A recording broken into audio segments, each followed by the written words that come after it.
Europe Matin, le 7-9. Mathieu Béliard. Europe 1, il est 8h13, l'heure de retrouver Sonia Mabrouk et son invité ce matin, le Premier ministre Jean Castex. Bienvenue sur Europe 1 et bonjour Monsieur le Premier ministre. Bonjour Madame. Lors de votre entrée en fonction, quand vous avez prononcé votre discours de politique générale il y a 6 mois, quasiment jour pour jour, vous avez dit « Je veux assurer la sécurité des Français ». Par cette phrase, vous entendiez la sécurité sanitaire face à l'épidémie, la sécurité économique et sociale face aux conséquences du confinement, la sécurité des Français face à l'insécurité du quotidien et la menace terroriste. 6 mois plus tard, la circulation du virus est toujours prégnante, la situation économique et sociale est préoccupante malgré le soutien de l'État et les violences minent notre pacte républicain. C'est dans ce contexte, Monsieur le Premier ministre, que vos réponses sont attendues pour expliquer le sens et donner du sens à l'action de l'exécutif.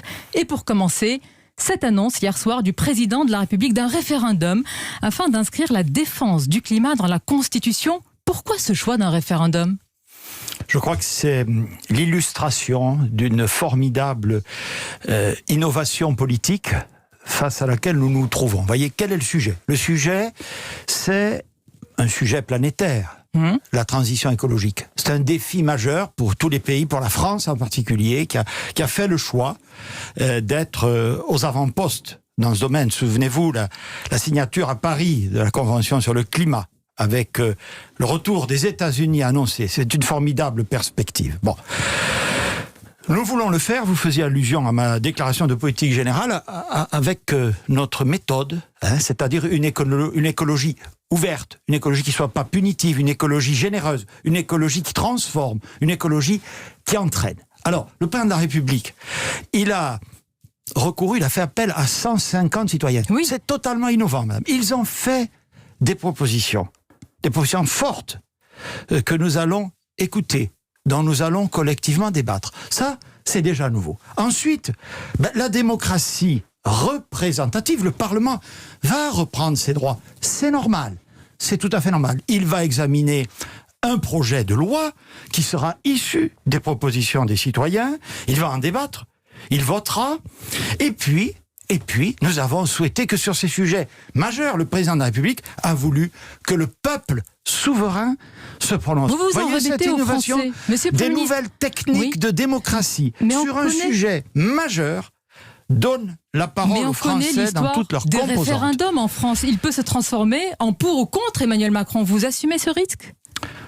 Écoutez, l'écologie, je pense que nos concitoyens en sont parfaitement conscients, est une cause qui nous réunit, qui nous dépasse à toutes et à tous. Je pense que donner la parole au peuple, c'est la quintessence de la démocratie et c'est un honneur pour le président de la République que d'y recourir. Mais expliquez à nos auditeurs, Monsieur le Premier ministre, ce matin, la charte de l'environnement a déjà une valeur constitutionnelle. N'est-ce pas alors un artifice de communication, comme le dit l'opposition, de la part du président de la République ? L'opposition, évidemment, s'oppose. L'essentiel, madame, c'est que le peuple ait le dernier mot. Et je crois, pour que ce ne soit pas des artifices de communication, qu'il faut saisir le peuple sur des questions essentielles, sur des questions qui font bouger la société. Et si la transition écologique n'est pas une de ces questions essentielles, je me demande alors ce qui constitue une question essentielle. Mais vous avez raison, mais ce matin, je me mets à la place d'un auditeur qui se dit, et pourquoi pas un autre sujet ? La laïcité, par exemple. Pourquoi pas dans la Constitution ? N'est-ce pas un sujet essentiel, Monsieur le Premier ministre ? La laïcité est un sujet essentiel. Les principes de laïcité ont déjà, chère madame, et vous le savez, une portée constitutionnelle, et nous allons d'ailleurs, vous le savez aussi, moderniser, adapter au temps présent cette magnifique valeur de laïcité. J'y insiste auprès de vous. Donc, par rapport à votre introduction, madame, vous me permettez de vous dire que nous sommes sur tous les fronts, sur tous les sujets. Une date, un calendrier pour ce référendum ? Alors ça, c'est un peu difficile à dire. Ça nous ramène, chère madame, malheureusement, aux conditions sanitaires. Il faut d'abord que l'Assemblée nationale et le Sénat, puisque nous respecterons scrupuleusement, évidemment, notre Constitution, vote, comme on dit, en termes conformes ce projet.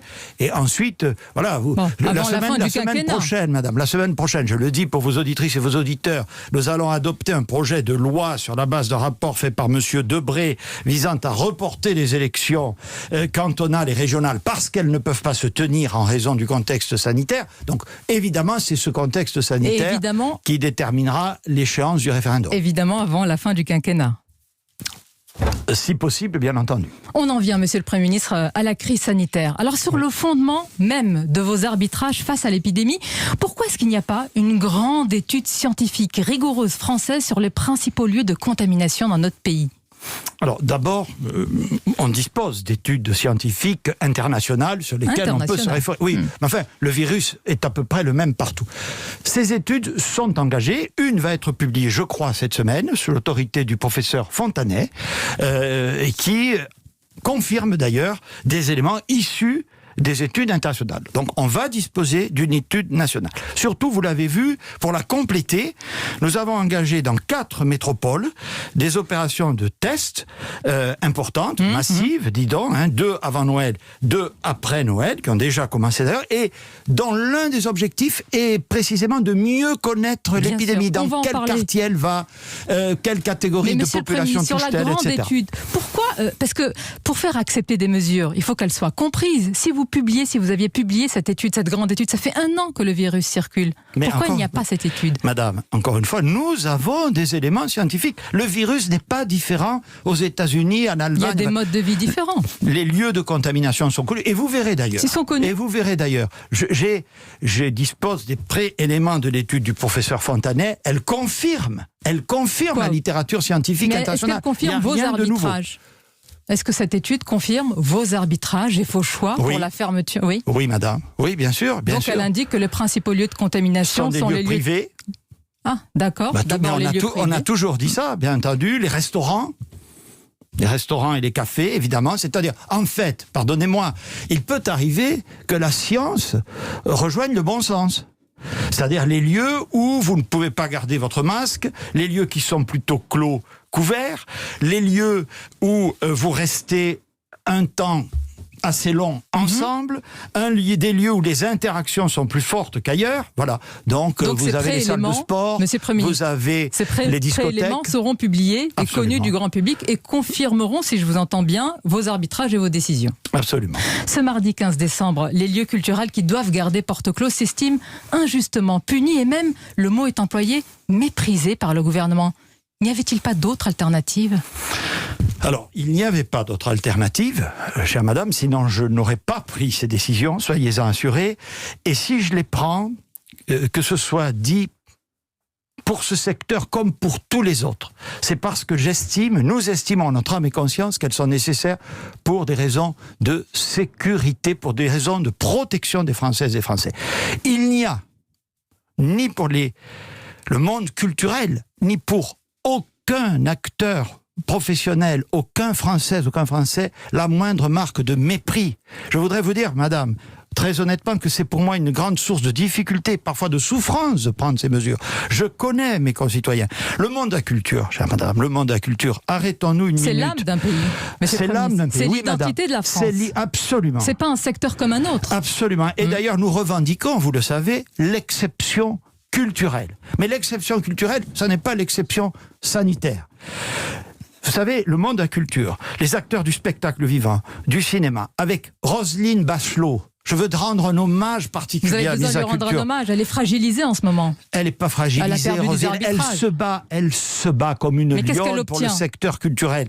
Qu'est-ce qu'on leur dit ? Je les ai déjà reçus à plusieurs reprises, ils le savent. On a à chaque fois qu'il y a eu un problème, ils peuvent en témoigner, pris les mesures pour les accompagner. Et nous allons continuer. Alors, qu'est-ce qu'ils veulent ? Aujourd'hui, ils veulent d'abord... Ils veulent travailler. Tout le monde veut travailler. Oui. Et c'est normal. Bon. Mais, encore une fois, nous ne sommes pas sortis de cette deuxième vague. Alors, Attendez, madame, laissez-moi juste aller jusqu'au bout.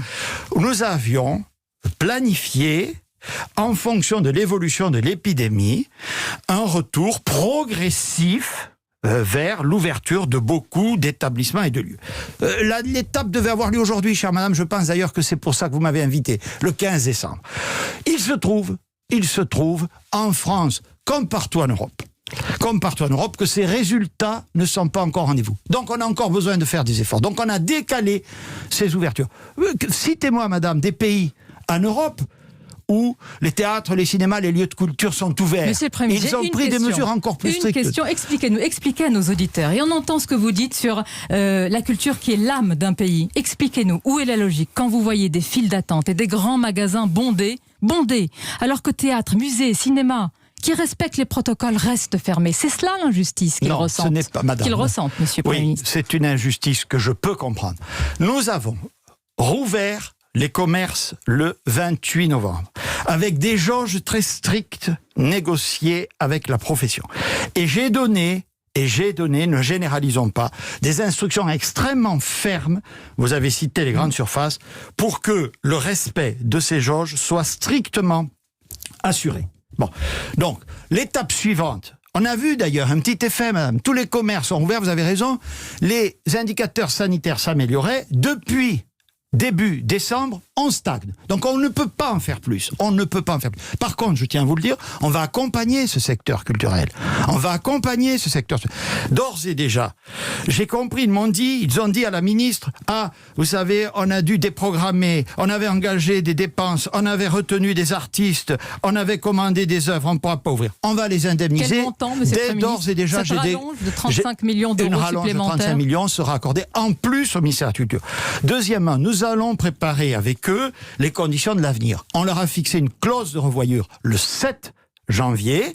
Ils vont y travailler avec la ministre et voir comment, si j'y insiste bien, les conditions épidémiologiques se stabilisent et s'améliorent, on pourra à ce moment-là envisager progressivement leur réouverture. Vous savez, là aussi, comparons. Il faut préparer l'avenir avec ce secteur. Ça s'appelle le plan de relance, comme tous les autres secteurs de l'économie. On va mettre 2 milliards d'euros pour la culture. L'Allemagne, pays plus grand que nous, met 1 milliard. Donc, je dis à tous les acteurs du monde de la culture, à toutes et à tous, que je suis parfaitement conscient des mesures difficiles, mais temporaires, que nous leur demandons. Oui, mais est-ce que c'est pas, nous allons les aider, non seulement à surmonter cette période, mais à préparer leur avenir. N'est-ce pas un temporaire qui dure ? Autre secteur, et ils incarnent aussi la culture et la singularité française. Les restaurants ne croient plus en la perspective d'une réouverture le 20 janvier. Ils attendent ce matin un langage de vérité. Cette date, elle est réaliste ? Un temporaire qui dure, chère madame, mais ça s'appelle l'épidémie. Est-ce que, je vous pose une question, pardonnez-moi, on ne doit pas répondre à une question par une question. Sommes-nous le seul pays concerné par ces mesures ? Mais sommes-nous le seul pays où le virus continue de circuler ? On a même des performances, je le revendique devant vous, plutôt meilleures que les autres pays. Meilleures que l'Allemagne désormais. Bon, alors s'agissant des restaurateurs, là aussi, je vous ferai la même réponse que pour le secteur de la culture. C'est un crève-cœur pour moi, madame, de fermer les restaurants. C'est un crève-cœur, mais c'est nécessaire. Votre ministre de l'économie affirme qu'il ne pouvait pas. Et l'étude du professeur Fontanet le confirmera. Donc, est-ce qu'on peut leur garantir aujourd'hui qu'on rouvrira le 20 janvier ? La réponse est non. Donc là encore, vous allez prolonger les aides. Nous verrons, madame. Ça va dépendre de nous tous. Ça va dépendre de la façon dont nous aurons passé cette période de fête, dont j'ai déjà dit qu'elle pourrait être propice à une circulation accélérée du virus si nous n'étions pas collectivement responsables. Venons-en, monsieur le Premier ministre, puisqu'un couvre-feu entre en vigueur, mais Noël est sanctuarisé. Est-ce que vous appelez clairement les Français à se faire tester avant de se retrouver en famille ? Alors nous avons demandé sur la préparation de cette échéance un guide de recommandation au Conseil scientifique. Il est sorti hier. Bon, que dit le Conseil scientifique ? Le Conseil scientifique dit quelque chose, je pense, de très raisonnable.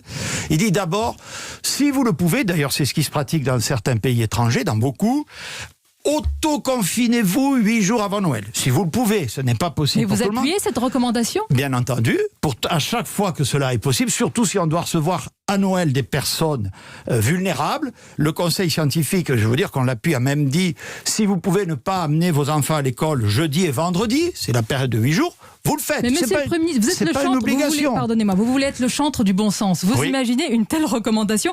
À quelques jours, on imagine l'organisation des parents, des entreprises. Madame, ce n'est pas une obligation. Ce n'est pas une obligation. Du bon sens, vous avez parfaitement raison. On dit des recommandations. Parce que dit sur les tests ? Le Conseil scientifique, il dit surtout, les tests, ils sont utiles si vous êtes symptomatique. Sinon, c'est pas un totem, le test. Vous pouvez vous faire tester le vendredi, mais être contagieux, être positif le lundi, il faudrait le faire presque tous les 2 jours. Ça n'est pas possible, ça n'est pas raisonnable, d'autant que nous n'aurions pas la capacité de le faire. Donc, le Conseil scientifique dit, faites-vous tester, oui, avant les fêtes, si vous avez des symptômes, et si, ajoute-t-il, vous avez été, dans la période précédant le réveillon, en contact avec des personnes nombreuses, certaines présentant des risques, etc. Et si vous allez passer Noël ou d'autres événements Bien avec sûr. des personnes vulnérables. Certains vous font le reproche, Monsieur le Premier ministre, d'un paternalisme autoritaire, d'avoir parfois tenu un discours qui tend à infantiliser les Français en entrant dans nos foyers. Est-ce que vous le regrettez ? Vous réfléchissez ? Oui, parce que je suis partagé, pour vous dire la vérité à cette réponse. C'est pas ma tendance naturelle, et je crois que c'est celle de personne, d'entrer dans les foyers des gens. Vous auriez imaginé, Jean Castex, simplement, le faire ? Écoutez, je suis Premier ministre de mon pays, à un moment où celui-ci est confronté à une crise inédite et très grave. Donc je dois prendre mes responsabilités. Mes responsabilités, ça consiste. C'est pas infantiliste, excusez-moi, mais si vous m'avez suivi, vous parlez de 6 mois de fonction, dès le premier jour, j'ai, je crois, tenu un discours de responsabilisation. Cette crise sanitaire est un défi collectif pour nous. Le gouvernement doit prendre les bonnes décisions, évidemment. Mais chacune et chacun dispose d'une part pour lutter contre cette épidémie. Mais vous, Monsieur le Premier ministre, quel Premier ministre êtes-vous ? Comment vous imaginez votre rôle ? Bouclier ou bouc émissaire ? J'essaie surtout de protéger mes concitoyens, de prendre des bonnes décisions. Bouc émissaire. Si vous cherchez à me faire dire qu'effectivement, fermer un théâtre, fermer un restaurant rend impopulaire, vous avez sûrement raison. Et la vous question, l'assumez. c'est pas celle-là. La question, c'est est-ce que c'est mon devoir de le faire ? Vous savez, on jugera le match à l'arrivée. Bon, pour l'instant, je suis dans le feu de l'action, sous l'autorité du président de la République. J'essaie d'associer au maximum les forces vives. J'essaie aussi de rénover les relations avec le Parlement. Nous tiendrons un débat demain et après-demain sur ces sujets. Mais je dois prendre des responsabilités pour protéger les Français. Je reste conforme, madame, à la déclaration de politique générale par laquelle vous avez commencé cette interview. Je trouve que ça structure bien, évidemment, votre action. Vous dites les choses difficiles, monsieur le Premier ministre, mais combien de victimes économiques ? Combien de suicides actuels ou à venir ? Combien de dépressions ? Combien de malades hors Covid non soignés ? Combien de sacrifiés dans la jeune génération ? Vous assumez l'état dans lequel va se trouver la France ? Bien sûr, mais madame, bien sûr, mais tout ça, c'est justement, ce sont les caractéristiques de cette crise sanitaire qui devient une crise économique, qui devient une crise sociale. Et je veux dire, excusez-moi de vous le dire, mais c'est quoi l'honneur de notre pays et le rôle du Premier ministre qui le dirige, du Président de la République? C'est encore une fois de limiter au maximum l'impact sanitaire. Je crois que si nous nous comparons avec les autres pays, je le dis, aux Françaises et aux Français, nous n'avons pas à rougir. Et c'est aussi, vous l'avez très bien dit, de limiter l'impact économique. On prend toutes les mesures. Là aussi, si vous comparez, madame, le soutien au secteur économique que nous faisons sont parmi les plus ambitieux. La Banque de France vient de rendre une étude qui dit que c'est en France que le pouvoir d'achat des ménages aura été le mieux préservé, malgré la croissance de la pauvreté. Je vous parle de psychologie et même de psychiatrie. C'est Absolument. La question. Est-ce qu'à un moment ou à un autre, avec le président de la République, vous vous êtes posé la question et mis en balance justement ces deux bilans, un madame, certain pourcentage de morts du Covid et une telle situation? D'abord, je le rappelle, et là aussi c'est à l'honneur de la France, nous avons fait le choix à la rentrée dernière de rouvrir toutes nos écoles. La fermeture des écoles, en France comme ailleurs, lors du premier confinement, avait produit et aurait continué de produire des résultats catastrophiques. On a assumé le choix de le faire. Et globalement, je dis pas qu'il y ait quelques problèmes ici ou là, ça tient le choc. Deuxièmement, je voudrais vous parler des étudiants pour lesquels on a dû maintenir le confinement. Là, il y a des sources de danger. La ministre Frédérique Vidal m'alerte là-dessus. Les présidents d'université, les acteurs. On a pris des dispositions. On va essayer de faire rentrer, comme on dit, en présentiel, dès janvier, les étudiants les plus fragiles, les plus éloignés. J'ai augmenté, chère madame, très concrètement, les vacations de psychologues, d'assistantes sociales.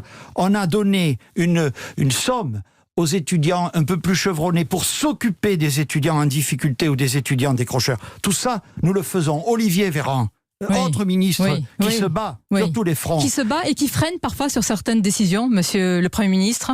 Qui freine quoi? Sur l'ouverture des musées, des théâtres. Non, mais en tenant compte de la situation épidémique. La seule chose que freine efficacement M. Véran, c'est la progression de l'épidémie. Bon, donc je vous disais, M. Véran travaille avec moi sur l'accroissement des dispositifs de santé mentale, pour en revenir à votre question. Donc, bien entendu, nous sommes parfaitement conscients, sensibles et à l'action sur toutes les conséquences psychologiques, vous avez même dit psychiatriques de cette crise. Cette crise, elle est effectivement dévastatrice et c'est pourquoi nous sommes mobilisés matin, midi et soir. Bon, et vous dites que vous vous occupez évidemment de la situation et que vous anticipez, monsieur le Premier ministre. D'où ma question.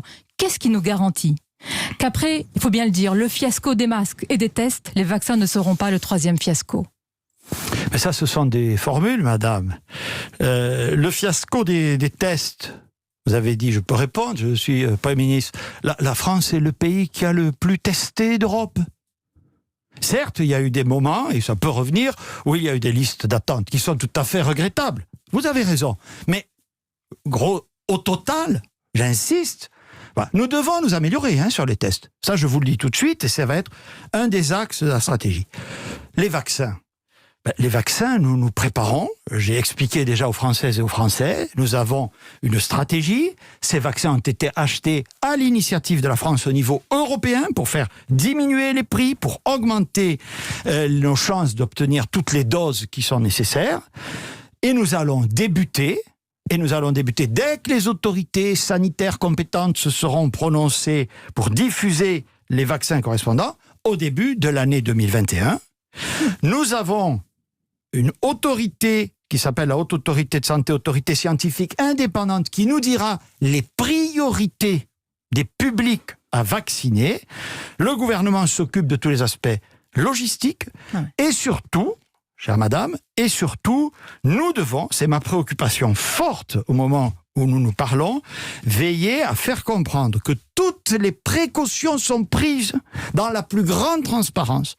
C'est le maître mot, évidemment. C'est le maître mot. Mais, monsieur le pour que les Français puissent se faire vacciner en toute sécurité. Est-ce que vous pouvez affirmer ce matin que tout est prêt pour que la France ne connaisse ni retard, ni manque en matière de doses de vaccins? Est-ce que vous pouvez tenir ce matin, cette promesse et l'affirmer haut et fort?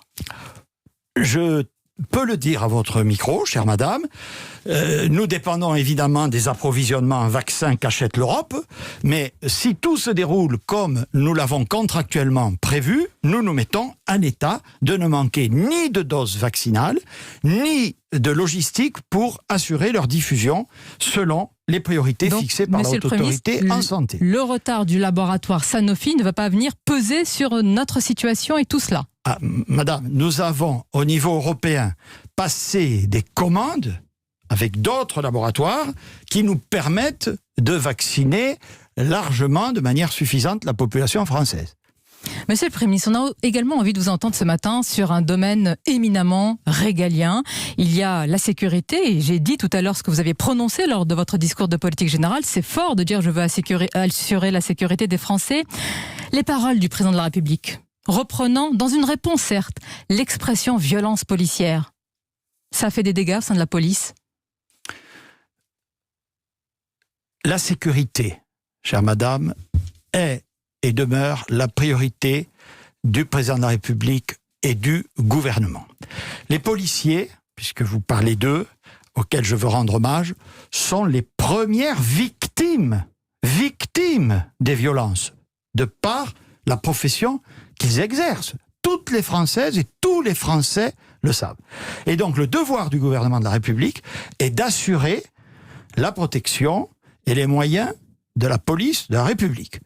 Ce qui me rend parfaitement à l'aise, mais j'ai déjà répondu plusieurs fois à cette question pour dire que si certains policiers, si certains membres des forces de sécurité intérieure recourent à la violence dans un cadre violant la loi républicaine et leur code de déontologie, évidemment, nous serons inflexibles face à ces comportements. Et nous le sommes. Mais de là, comme certains, parce que c'est le sous-entendu de tout ça, soyons clairs, à chercher à jeter, comme on dit, l'opprobre sur l'ensemble de nos forces de sécurité intérieure, alors là, je dis, c'est une position totalement scandaleuse et que je récuse. C'est clair. Et nous allons, allons jusqu'au bout. Et il va y avoir le Beauvau de la sécurité annoncé par le Premier ministre. Vous savez ce que vous disent certains, Monsieur le Premier ministre, encore un comité Théodule, alors qu'on sait déjà comment agir. Madame, on ne peut pas nous dire, voilà, il y a un sujet, comment lutter contre les violences. Vous dites, ici ou là, il y a des violences policières, et dire, on ne fait rien. Non, on va. C'est le rôle du gouvernement. Très calmement, mettre tous les sujets sur la table et trouver des solutions. Mais, que ce soit très clair, le cap, l'objectif, il est simple, faire reculer la violence dans la société. Que ceux qui sont hors la loi soient poursuivis et sanctionnés. C'est très simple. C'est compliqué, mais l'objectif est simple. Et c'est pas que des paroles. Oui, vous êtes Premier ministre, ici, moi. Je rappelle quand même que il y a un texte en discussion au Parlement sur les polices municipales, sur la sécurité dite globale. Oui, c'est en cours. Nous venons de déposer un texte sur les principes républicains. Pendant ce quinquennat, nous aurons augmenté de 10 000 les effectifs des forces de sécurité intérieure, avec un ministre de l'Intérieur extrêmement déterminé. Ma plus-value, si vous me permettez, dans tout ça, c'est ce que ressentent beaucoup de nos concitoyens. Si l'action de la police n'est pas suivie par la justice. C'est ce que j'allais vous demander. Quand la justice ne suit pas, Monsieur le Premier ministre, quand les peines ne sont pas appliquées. Quand la justice ne suit pas, madame, c'est pas parce que la justice est incompétente, c'est parce que, comme je l'ai expliqué pendant trop d'années, nous avons privé la justice des moyens d'agir. Regardez là aussi, Monsieur le Premier ministre, est-ce que ce n'est pas par idéologie parfois ? Nous avons donc décidé, ça c'est des faits, le budget de la nation pour 2021 va être voté en cette fin d'année et il prévoit une augmentation de 8% du budget de la justice. Ça ne s'était pas produit depuis des décennies et je vous l'annonce à ce micro, nous continuerons pour 2022. Donc nous agissons, madame, vous avez cité... calmement mais fermement sur tous les fronts, faire reculer la violence, ressouder le pacte social, parce que il faut bien faire comprendre que notre politique, elle est globale, madame. Pardonnez-moi de vous le dire. Bien sûr, je revendique devant vous la fermeté et l'autorité de l'État. Je les revendique, je les assume et je les mets en œuvre. Mais la République, c'est aussi une promesse.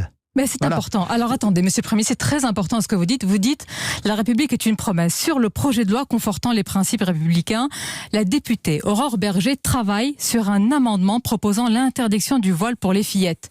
Pourquoi vous êtes opposé à un tel amendement ? Parce que je pense que c'est pas l'objectif de ce texte, de rouvrir le débat sur le voile. Les députés sont parfaitement libres de déposer tous les amendements. Nous, notre sujet dans ce texte de loi, c'est d'abord de lutter contre le séparatisme, contre l'islamisme radical. Donc toutes les manifestations de l'islamisme radical doivent être combattues. Une remarque de sémantique, et je le ferai très rarement, Monsieur le Premier ministre, mais l'islamisme est forcément radical. Ah non. Enfin, en tout cas, l'islamisme est une idéologie, c'est forcément radical. L'islamisme politique est radical. Voilà. C'est parce que pourquoi j'insiste auprès de vous ? Parce que je ne veux pas, et c'est ce que cherchent à faire nos adversaires, qu'il y ait un amalgame entre l'islam et l'islamisme radical. C'est pour ça que je tiens, madame, aux deux mots, à l'islamisme radical, à l'islamisme politique, parce que je le distingue complètement de la religion qu'est l'islam, et il y a d'ailleurs beaucoup de musulmans de France qui pourront pratiquer librement leur religion grâce à la loi. Mais Monsieur le Premier ministre, sur cet amendement, la question n'est pas de croire ou de ne pas croire, c'est pour certains une forme de violence et de maltraitance pour des petites filles. C'est pour ça que je vous demande véritablement votre avis, au-delà de l'amendement, sur le sujet. Sur le sujet, évidemment, chère madame, évidemment, et nous discuterons avec la députée des voies et moyens de faire cesser cela. Mais ce que je veux vous dire, c'est que nous devons être clairs sur les objectifs poursuivis. Et l'objectif poursuivi, c'est de faire cesser partout sur le territoire national des pratiques qui visent à fracturer la communauté nationale, qui visent à recourir à la violence, au lavage de cerveau et finalement, au bout du bout, à la haine contre la République. 2 questions pour conclure, Monsieur le Premier ministre. Qu'est-ce qui pourrait empêcher Emmanuel Macron de se représenter en 2022 ?